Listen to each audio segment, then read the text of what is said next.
Hello, everybody, and welcome back to the Survivor Now podcast. My name is Randy Bruce, and today I am joined by the 21st castaway eliminated from Survivor Australia, Titans versus Rebels, and the 8th member of our jury, Raymond, joins us. Live, literally live, wherever An Raymond is absolute at. pleasure to be seeing you. I'm traveling to like a finale or something.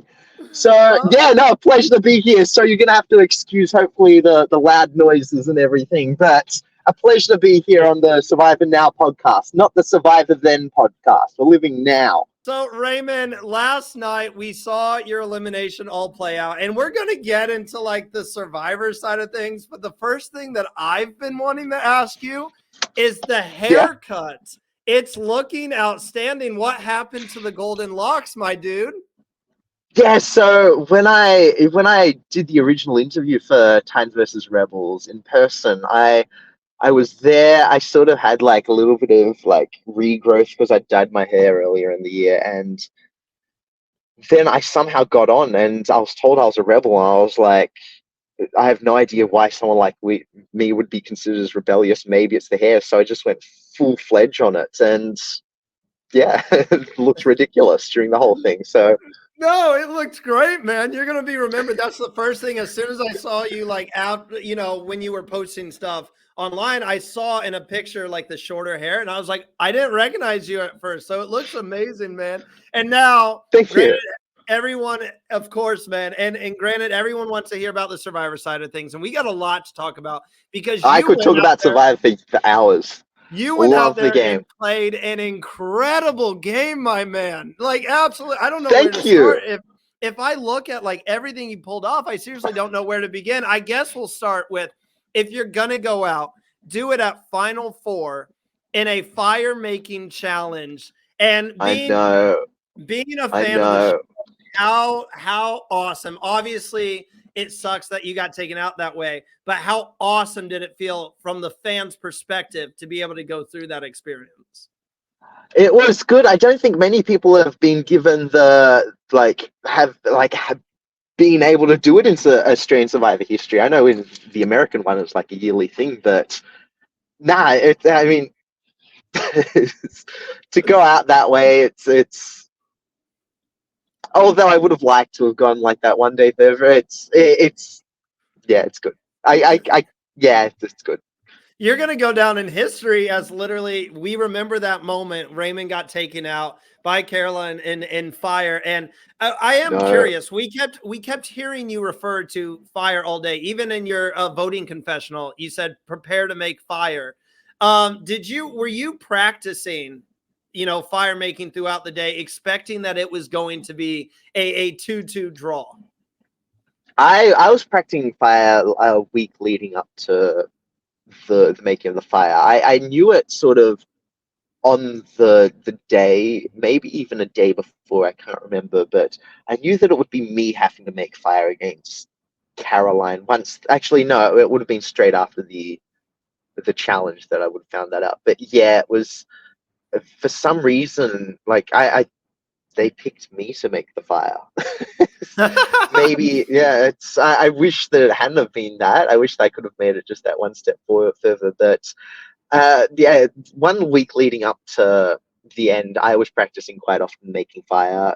Caroline has a fire pit in her backyard, and uh, I mean, I just didn't try hard enough. I could have tried earlier in the game, but at that point, I was looking at the game very much as a mic from a micro level, more of a if you're using the flint and you're sort of breaking the flint or like leaving rivets in it, then someone's going to be pissed off at you, and that person being pissed off at you might be the reason why you have a target on your back, might be the reason why you don't even get their vote at the end because they found you annoying because of one little thing then leads to everyone noticing the many faults of one person. So uh, it is what it is. Did you feel confident going in? That's the last thing I wanted to ask about the fire making. Did you feel confident? Like, I can do this. I can beat Carolyn. I thought that maybe I could. I didn't know just how much Caroline had prepared for the show leading up to it, but there was that. And but I mean, there's always going to be self-doubt in something like Survivor. I think that my lack of cockiness was maybe even a reason why I made it as far as I did. So I thought that it was like 50-50, but honestly, yeah, about 50-50. Another big part of your game that we have to talk about before we get into more of your moves you made throughout is I've been saying it all season, interviewing these castaways. You guys on your season, Titans versus Rebels, you had a lot of like powerful duos throughout the entire season, and we saw one with you and Ferris, from what it seems, and I kept saying, all season, Ferris lost his number one ally, that from what we saw, in Garrick, and then lost Eileen. But you were actually always there. So I'm interested to hear the relationship that you had with Ferris, if there was someone in the game you were actually closer with at the time. Because from what I was seeing, you and Ferris were working hand in hand throughout most of the game. Yeah, Ferris and I were really close from pretty much day 4 or 5, and what really solidified our relationship was him him and I finding the idol together. Well, actually, no, it was before that. It's when Ferris had when there was that key part of it, and I didn't know who I was going to work with. I was pretty close with Scott and Eileen, and I knew that those two were like a thing. I didn't know how close like they were with Garrick, but I was also really close with Kel, obviously. But Ferris being like, "Hey, I know where this box is," and saying, "Yeah, like I Garrick, Raymond, come, let's go do that." Him willing and open enough to put his game at a risk by showing someone like me where that is means that he was in with me for the long haul and willing to trust me on certain things. So that was a pretty good big thing. And Ferris is a very trustworthy person. He's if you get a like if you show your trust with Ferris, you're very very loyal to him. Sorry, he's very loyal to you. And yeah, it was from about the finding of the key. But I mean, we were pretty close. We had a lot of chats. We had a heck of a lot of chats. And even though he was close with Garrick and Eileen, I don't know where I did land on the scale that early on in the game, like how the hierarchy was, but him and I had a lot of conversations at nights that weren't shown, and where we would plan stuff out. But during the day, he would have chats with Eileen and Garrick more, and I think that them being seen during the day to have these conversations where um, there isn't a shroud of like you can actually see what's going on might have put more of a target on their back over me, which is again another just one little factor in a game that's full of so many. It's just weighing and out. It's about weighing up every single micro decision in the game. You described Ferris as a loyal player. I almost saw you as a loyal player as well. It was up until the Kirby moment when I started seeing like, okay, he's not going to go with the idea of keeping Kirby around. And I thought that was the right move on your end. But what I'm getting at is, did you ever think about turning on Ferris throughout the game, especially as we got closer to the end? Did you ever think about maybe I could go with Mark or Caroline, or maybe I could go with Kitty and Caroline? And how close were you to making like a choice like that? My game was always I like Ferris. There's a 1 in 24 chance that you're going to be winning this game, and like the best consolidation prize is like a friend of yours like having also a chance of winning the game. So there was always that, but and I am very close with Ferris, and don't make me take this away from the game that him or anyone else played out there. But I always thought that if I was teamed up with him, that it would be obvious that they would go for him over going for me. But even throughout the game, it was more a game of get rid of the right-handed man, and I didn't take that into account when I'd made my alliances and showed my loyalty and to some of these people. And in a game of Survivor, which is supposed to be a lot of flip-flopping and things, it is sometimes important to have just one person that you can trust throughout the whole game, especially in a season like this. So I didn't think that I was ever going to turn on Ferris, but I thought that he would inevitably just be voted out of the game before me. No. Yeah, I mean, I think that definitely makes sense. And I think that's the right way to play the game in terms of like getting someone that, especially in a game you can't trust anyone. I think that's the right way to do it is get someone that you can literally buckle down and trust with your life throughout. Now I gotta bring up this bucket. I don't even want to call it a bucket. I don't know what to call it. This giant container, the largest container of popcorn I've ever seen, which you got at I the nearly ate auction. it all as well. You Did you did see how not, much of it I Raymond. ate? How I ate most of it. I've lived on popcorn before. Popcorn's probably the food that I have the it might not be the best food, but it's the food that I've had the most relationship with. is Popcorn that has why seen me through a you lot of rough days. is that why you went for it immediately? Because as soon as JLP pulled out that popcorn, you were like, "Yep, that's mine." Again, my whole game, even with just little stupid things like the Survivor popcorn, it's all multi-level decisioning and weighing up the pros and the cons. And the fact that I could be on Survivor eating one of my favorite foods is one thing, but on top of it, being able to see a Survivor auction live while eating popcorn is just something that you can't refuse. And there's that little thing, that on top of the fact that no one's going to be upset if you won the popcorn. They might be show a little bit of resentment if you're eating the schnitzel or a steak or something like that out there, but no one's gonna like be aggravated that you won the Survivor popcorn out there. So there's that factor of it. There's a little bit of a chance that there might be an advantage in there. I didn't really know at the time or like think about it from that perspective, but that might have had like played like a little bit of it on my head. Just a lot of pros, and also the fact that the auction can end at any time. It's just like 6 or 7 pros against it. Sorry, for it. Um, yeah, very little I'm against being able to actually win it. I was thinking the moment I saw that, I said, I have a feeling that Raymond is going to get an advantage because it's just so easy to hide something. And we get to see the ultimate vote. And I'm sure you've talked about this a ton, but we got to see this is something that's going to stick in my mind is your acting from an actor to another actor, as I like to say. Thank Like you. that was an incredible performance, my guy. You were able to convince the entire tribe. Walk us through how also you also did an acting performance when you were finding the idol. So this is a two-time Survivor nominated actor right here that I'm speaking to.